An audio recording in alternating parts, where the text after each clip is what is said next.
Alright guys, welcome back to the channel. So, left off last time, something's wrong with the transmission. It's not going in reverse. It seems to shift fine through the rest of the gears, but it also pulls in neutral. So, I've wasted a lot of money on this thing. I can't give up now, I've got too much in it. So I'm just gonna go ahead and keep going and finish with what I got, and then we'll go from there. So I'm going to do this core support and put on new hood hinges, everything where it's hitting the front. So I went ahead and took the hood off. Pretty easy, those 4 bolts. If you have a nice truck that has good paint, you probably want a friend to help you. If not, I just dropped it and kept going because I've got major dents in the cow anyways. But from here, what we're going to do is just start taking everything off the front. I do have new headlights, tail lights, all that jazz too. So we'll put that on in this video. But let's go ahead and just start cleaning everything off this front. We'll start by removing this grill.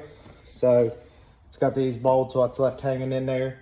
So I'm gonna take those out, take this off, take this out, just take everything I can, and then we'll go from there. All right guys, so the grill was pretty easy. Just those Phillips head bolts across the top.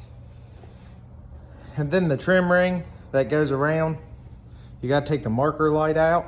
So there's just one 7/16 bolt right here, and you can take these side markers out, and then you can get to the screws that hold in the trim. So we'll go ahead and get this out. So also, once you get it, you just pull on it because there's just these tabs down here, that thread, and they click through. So not too bad, not too bad to get off. But as far as the headlight goes, looks like it just got these pull tabs. We'll pull and it'll let that go. Same as over here, just pull tabs, and it should let this light out. So we will let me get that off, and then the next thing we'll start is with this headlight panel. All right guys, so I'm removing this header panel here. You got a bolt here, then you have 2 bolts on the inside here, 2 bolts here, 2 bolts here, and 1 bolt here. Now mine was a mixture between 10mm and 8mm, but pretty sure that probably has to do something with this being wrecked. So I'm gonna take this off. Then the next thing I'm gonna do is take this hood latch off, which is an 8mm. All right, so I went ahead and removed all the brackets off the core support that I'll probably need, and also removed my smashed up hood hinge support, which I'm gonna have to fix because I didn't get another one. So I'll have to do some metal work on that. But there it is. You can see we've torched through it. It's been bent, it's hit, it's separated. It's got a lot of shit going on. See, they had the hood pins. I don't know what happened there. Freaking Wolverine got a hold of it, some bullshit. I don't know. But I'm gonna go ahead, I'm gonna douse these babies down with some Free It or some PB Blaster.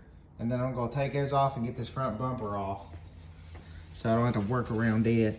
It looks like that I will probably go for these bolts right here. Take these off and take these off, and it should come off as an assembly. Another thing I should mention is there was a plastic air dam. You see this one's intact. That was onto the bottom of the header panel. So make sure you unclip that too. But let's get this bumper off, and then we'll start getting into seeing what our next steps are. All right, so bumper's off. That came off real easy with the old 1/2" impact here. And 13/16 was the bolt, or the nuts. Just those 4 I showed you. So that is off, and we have full access to the front end. So this is honestly the reason why I wanted to build this Ranger as a daily driver, especially a 2-wheel drive one. Simple. I got all this off and down to this in 15 minutes. So super easy to work on. But right now, I had been running the engine, trying to test it out, seeing what's going on, seeing how everything else is that I've done. But so my radiator still has some heat to it. I don't want to pop that off just yet, but I am probably gonna go ahead and I'd say I might look at removing these fenders because there's been some work done on them anyways. But the next step is unhooking this radiator and just getting the wiring loom off of this core support in preparation of removing it. Now this core support is welded in, so we'll have to cut out where it's welded and make note, because I want to just bolt the other one in.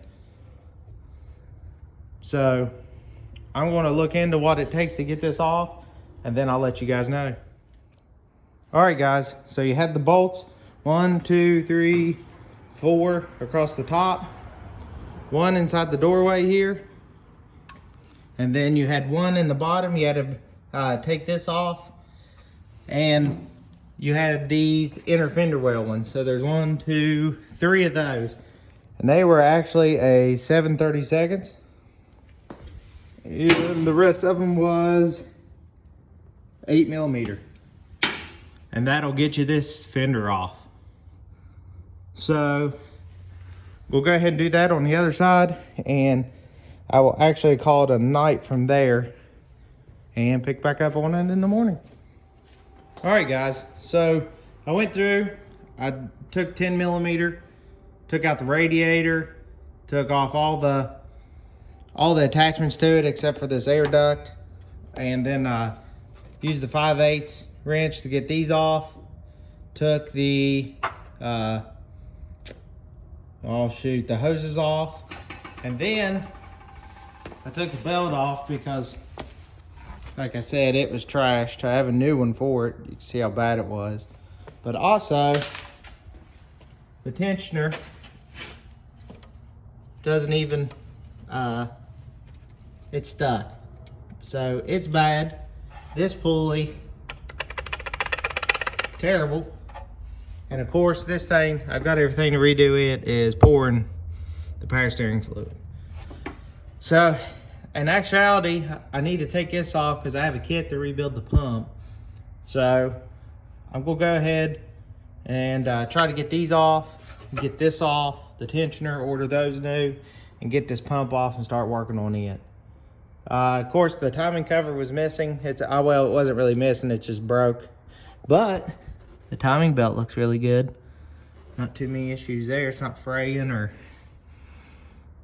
anything to that end, since no cracked pulley, so it's actually one thing that might be decent. But the fluid, it looked pretty bad. I'm build up here. So I got the radiator out, I'll flush it while I'm going. I sprayed the body mounts to get those ready. But a few more things to take off, like his evap canister and things of that nature. And this core support be ready to come off. But once I take it off, I am gonna go ahead and make sure I get everything in here that's redone, because it is the easiest time to get it. So let's keep going. All right guys, I removed the inner fenders. It was a combination between 10mm and 8mm bolts. Again, mine's been jumbled around. But once you get the inner fender out, you can get a real good look at how everything was. You can see right here where they've cut and welded mine in, and there's a little weld hole there, so I'm going to clean that up and weld it. But you got pretty good access to when everything's off. So the air box is attached to the inner fender. Mine broke off, so there's 2 bolts there. And then I just took the air intake off because it gives you just absolute wide open access here. Went along through here.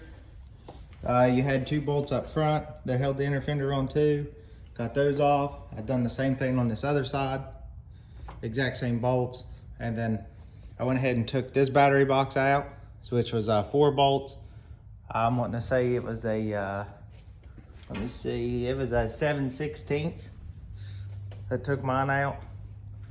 Then I just pulled the wiring off of it and took it outside.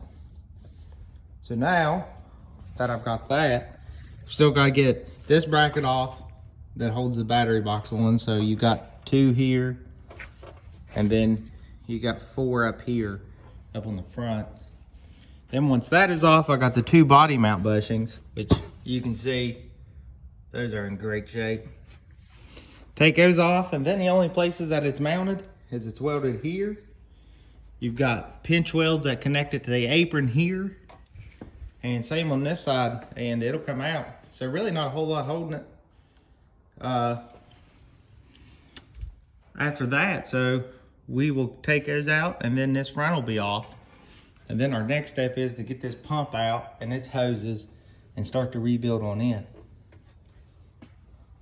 And then an update on the transmission.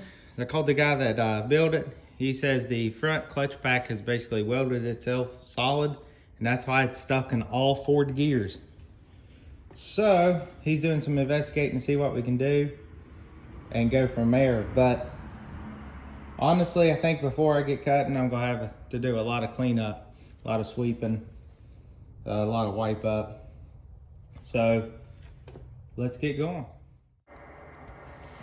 Alright guys, so as I stated, the front clutch pack was welded up. The guy rebuilding the transmission said it was going to be a 4 to 6 week lead time, which I need this vehicle on the road before then. So I had to make a decision on whether to proceed with everything that needed done or punt that project and move on to the next one.